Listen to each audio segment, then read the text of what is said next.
TravelingMel.com.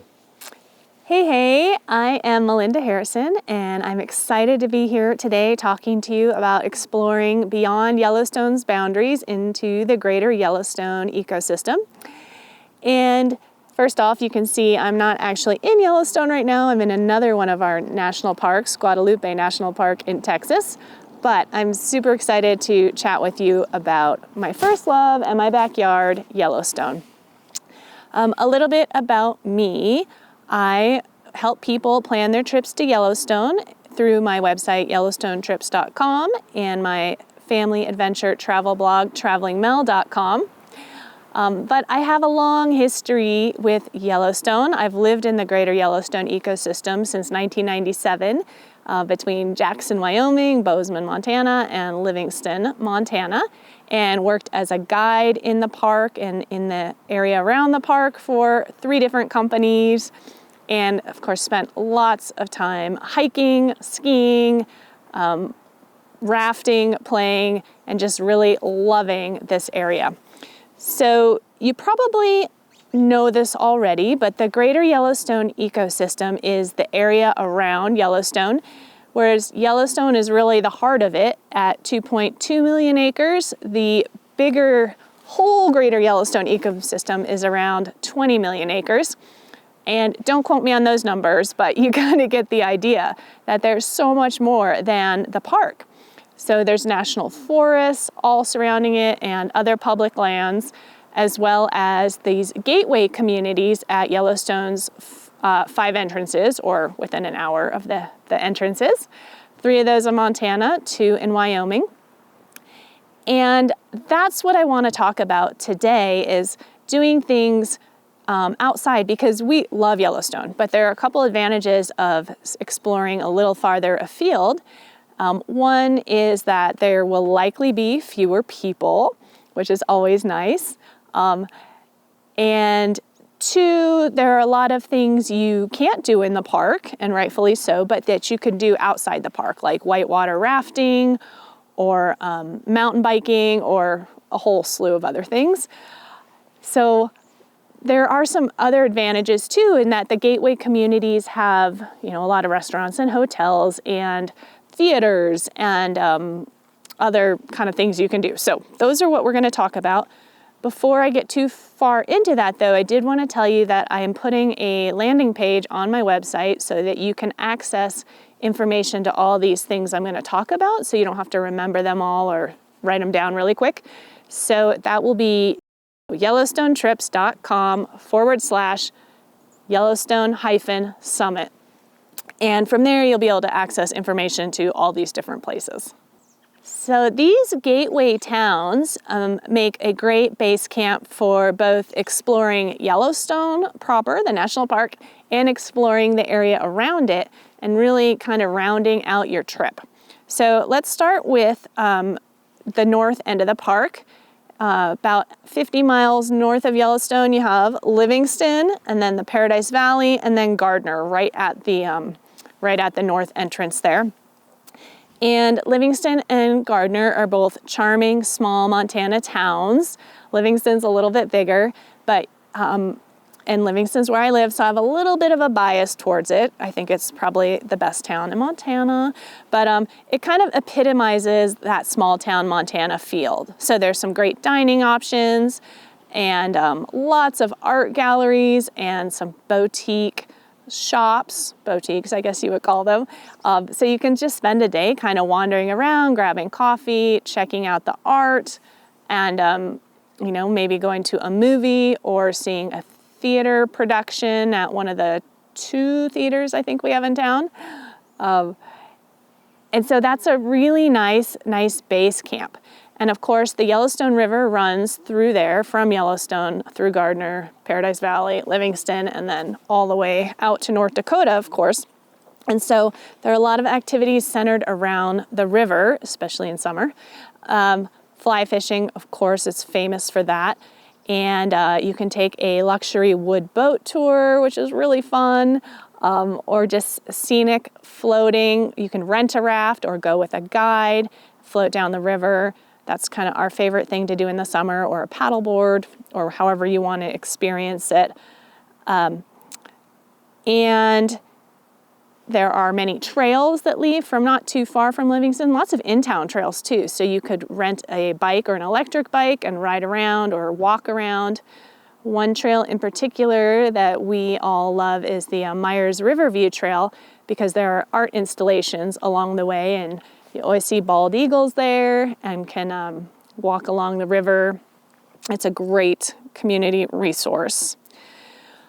When you get into the Paradise Valley, there are some awesome live music venues at the Old Saloon or Pine Creek Lodge or Montana Music Ranch. So there are always really good shows coming through kind of all summer long, and then all year long to some extent, not as much as the summer. But you can grab food, a drink, and kind of dance the night away, or have a Sunday brunch with some live music at Pine Creek Lodge. That's another favorite activity. And the Paradise Valley is surrounded by the Absaroka Mountains on the east and the Gallatin Range on the west, and then it's bisected longitudinally by the Yellowstone River. So there are a lot of trails in both mountain ranges, and the most popular probably, and rightfully so, is Pine Creek Falls, which you can leave the parking lot and within a mile or maybe a little more be at this gorgeous waterfall. So lots of other trails too. And then you get down to Gardner, and you can do one of the favorite things for people that I like to set them up on is a paddle and saddle, where you spend the morning riding a horse up in the Gallatin National Forest, Custer-Gallatin National Forest, and then maybe the afternoon on a boat, on a raft on the Yellowstone River. They're both scenic and whitewater options there. And that's just such a great way, even kids can do that, and to have a little bit of soft adventure in your trip and not be too committed to a whole day on a horse or a whole day on a boat. Split it up. So we like to do that too. And then there are 2 hot springs resorts, hot springs pools in the Paradise Valley. There's Chico Hot Springs, which is historically significant, and people come from all over the world to go to Chico Hot Springs. Lots of writers and musicians and all kinds of artists have gone through there.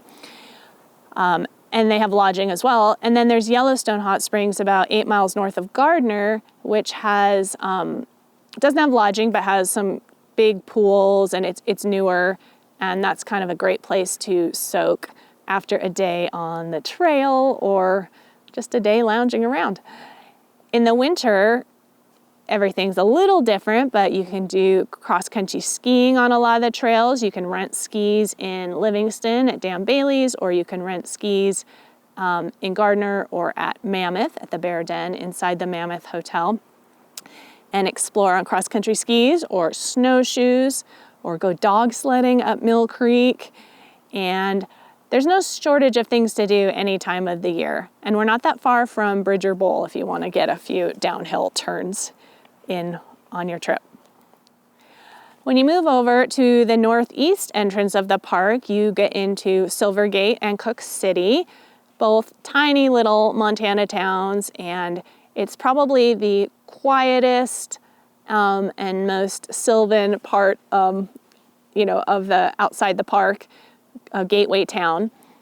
And there aren't as many kind of amenities there, but man, it makes up for it in the peace and quiet and the trees and the wildlife. I almost always see a moose over there.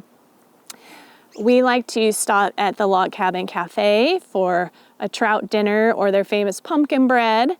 That's in Silvergate, and across the street, the cutest general store. And then you go into Cook City, and there's lots of campgrounds up there. There are trails. There are quite a few pretty big waterfalls in that area too, and not very far off the trail, so you can visit those. From Cook City, it's great too. If you just want to make a big loop, you can go over the Beartooth Pass and into Red Lodge, which is another great small Montana town, very charming in the Greater Yellowstone Ecosystem. Or you can go the other way over the Chief Joseph Pass and end up in Cody, Wyoming. So Cody is the east entrance to the park, and it's about an hour outside of the park. And when you come in the east entrance, you still have a little ways to go to get to some of the bigger amenities. But people love Cody. We love Cody too. They have a great, amazing museum there called, I call it the Buffalo Bill Museum of the West. Is that what it's called? It's something, Buffalo Bill Center of the West. It's huge. You kind of need all day for it. When you buy your ticket, you get 2 days because you really need to explore a lot. There are several smaller museums within it, and pretty impressive. The other thing about Cody that's really fun is they have a shootout in the street, I think 6 nights a week. And people line up, you can line up on the side of the street and then watch people shoot each other, an Old West show. Very, very Wyoming. And of course there's horseback riding and fishing and all the kind of outdoor stuff there too, especially as you get in the direction of Yellowstone. You get more into the mountains and can do all those kind of recreational things that people like to do. I think ATVing is big over there too. That's not really my thing, but it could be your thing, so check that out. And then we'll move down to the south entrance. And the south entrance really is a bit of a distance from any gateway towns. It doesn't really have a gateway town, but if you drive out of Yellowstone through the Roosevelt Parkway and then through Grand Teton National Park, you'll get to Jackson, Wyoming. Jackson is a great small town. It does get pretty busy in the summer, but rightfully so. If you are confused at all by Jackson versus Jackson Hole, the difference is that Jackson Hole is a big valley, and then Jackson is the town, one of the towns in the valley of Jackson Hole. On the other side of the Snake River is Teton Village. That's where the Jackson Hole ski resort, or ski and summer resort is. But so if you're there in the winter, it's great because you can downhill ski at either Jackson Hole or over in Jackson at Snow King. Both great downhill ski areas. Tons of cross-country skiing. That's what I like to do. So you can ski all over the place and in Grand Teton National Park, but tons of Forest Service lands. Lots of good mountain biking out there. Floating the Snake River in the summer. There's whitewater and scenic floats, or you can rent a boat and do it yourself. And there's some of those like fun adrenaline kind of things over at Snow King in the town of Jackson too, which include zip lines and an adventure course and a mountain coaster that you can ride down. So those are all really fun things. Lots of things for kids and families. And of course the famous antler arches on the town square where you have to get your family photo under them. We do that when we're there too. So I love Jackson. I lived in Jackson for a while and it's a great place to visit. Do be prepared that it will be pretty busy in the summer.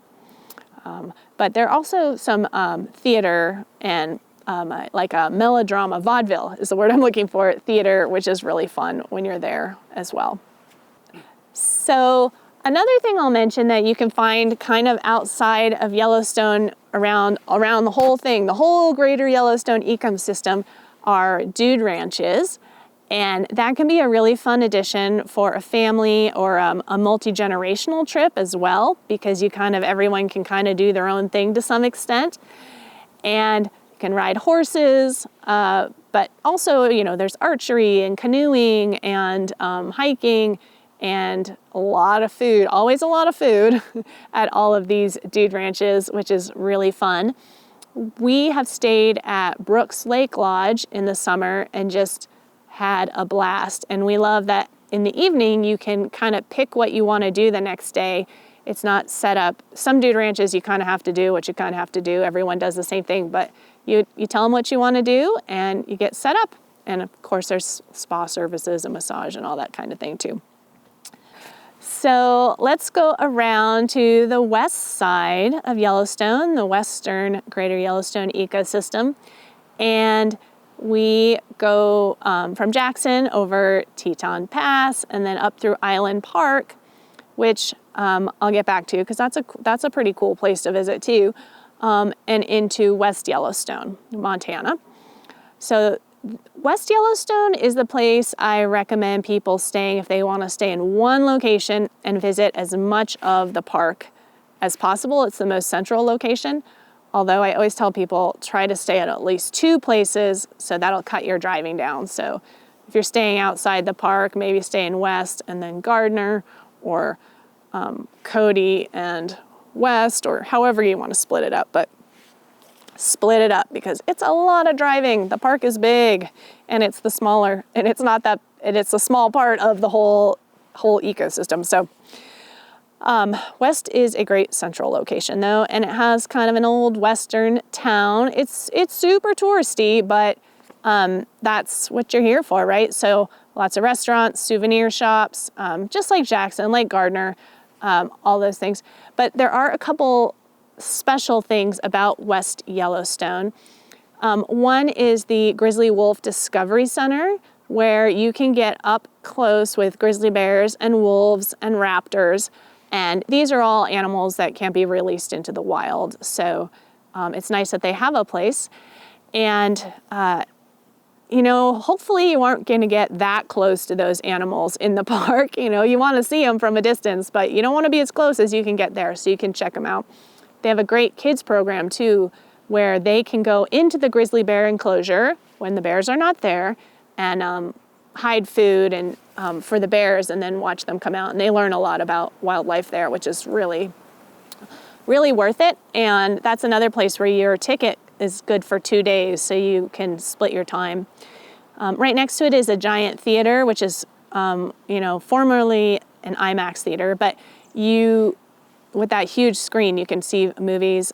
They have, I think, regular movies too, but introductions to Yellowstone and the area, and it's just nice to sit inside in the shade sometimes, or in the warmth, depending on what time of year you're there. West Yellowstone has a lot of trails around it as well, and horseback riding. And in the winter, some cross-country ski trails. And then it's really big for snowmobiling, which isn't my thing, much like ATVing, which they also do there. But if you are into that, it's a great place for those activities as well. So I mentioned Island Park. A lot of people will stay in Island Park because it's a little bit less expensive than West Yellowstone, maybe. And there's so much to do around there as well. So Island Park is in Idaho, and a couple fun things that we like to do there is through the Spring Hill Suites hotel at Max Inn, they will take you and a kayak or a paddleboard or a canoe or whatever kind of boat you want to rent and shuttle you up to Big Springs, and then you can float back down to where the hotel and boat rental is. And it's super leisurely, like no skills needed really. And just really beautiful. I think last time we did it, we saw 2 or 3 moose, floated right under a big old bald eagle. You can see the fish and just tons of wildlife. It's really a lovely, lovely, especially sunset-y time, evening float. So I recommend that. And Island Park is really well known for fly fishing. I guess kind of everywhere in the Greater Yellowstone ecosystem is good for fly fishing, but a lot of people fish there on the Henry's Fork. And and they have a fun vaudeville type theater there as well. So that's kind of what you can do there. Also I'll mention that if you are into glamping, which is kind of glamorous camping, or want to try camping but not really, there are a lot of places you can go glamping where you stay in a nice canvas tent, but then there's a real bed and a carpet and heat and all kind of the amenities. It's like a nice hotel room inside a tent, and that's a great. I like to do it just because it's fun, but also if you want to feel a little bit like you're camping, but you're not quite ready to go that far. Around West Yellowstone, around Gardner, I'm sure down by Jackson, although I don't know any off the top of my head, but there are these glamping places all over the place. So that's really kind of a fun way to explore. And a lot of them have, you know, communal fire pits, so you can sit around in the evening and roast marshmallows and get to know people, and other activities like that. So from West Yellowstone, we head up 191 through Yellowstone, through a little edge of the park, and you get to the Big Sky area, which is really well known for winter skiing at Big Sky Resort, obviously, but also there's this great dude ranch we like to stay at called Lone Mountain Ranch. I don't know if it's a dude ranch, but they have horses. You can take sleigh rides, you can cross-country ski, and then in the summer, horseback riding and kind of Western ranch activities. But also up in the Big Sky area, there's some great hiking trails, and you start up pretty high, so you're almost in an alpine environment from the start, which is nice. Big waterfalls around there. You are at altitude anywhere, I guess, so you want to consider that and always have water and all of those things. But there's also an adventure course up at Big Sky that is fun, and it's more for a younger crowd, so check that out. And then the last place I'll mention is Bozeman, which is it's an hour and a half, I guess, from the park, from either the west or the north entrance. But a lot of people fly in there, and so it's worth spending a day or two in the Bozeman area, and tons of restaurants, shopping. The downtown is pretty cute. Museum of the Rockies is there, which has great dinosaur stuff, but also this really fun kids room based on Yellowstone. And we used to love to take our kids there when they were little. But Bozeman has everything that any city would have, escape rooms and theater and some art galleries. It's definitely a bigger town, so it's a little different than the other places, but good access to trails and kind of everything you could want to do. So it's definitely, if you're going to fly in or out of Bozeman, it's worth spending a day exploring. So I think that kind of covers the circle around Yellowstone. Obviously, there are a million more things to do. I can't even begin to cover it. Well, I can begin to cover it, but I can't get very far. And I just would really encourage you to get out and explore beyond the boundaries of Yellowstone, because there is so much to do. And like I said, there will likely be a little bit smaller crowds, and some of those activities that you can't do within the park, you can do outside the park. And like I said at the beginning, you can check out yellowstonetrips.com/Yellowstone-Summit, and I will have links to posts on most or all of those places, so you can have it just at your fingertips in case you have forgotten anything in this quick rambling overview I've given you. So thank you so much for listening. I appreciate it. Reach out to me through that Yellowstone Trips website if you have specific questions. There are also itineraries there for Yellowstone. So if you're looking for like, what should I do for 3 or 6 days or anything, check that out. And thanks for letting me chat at you.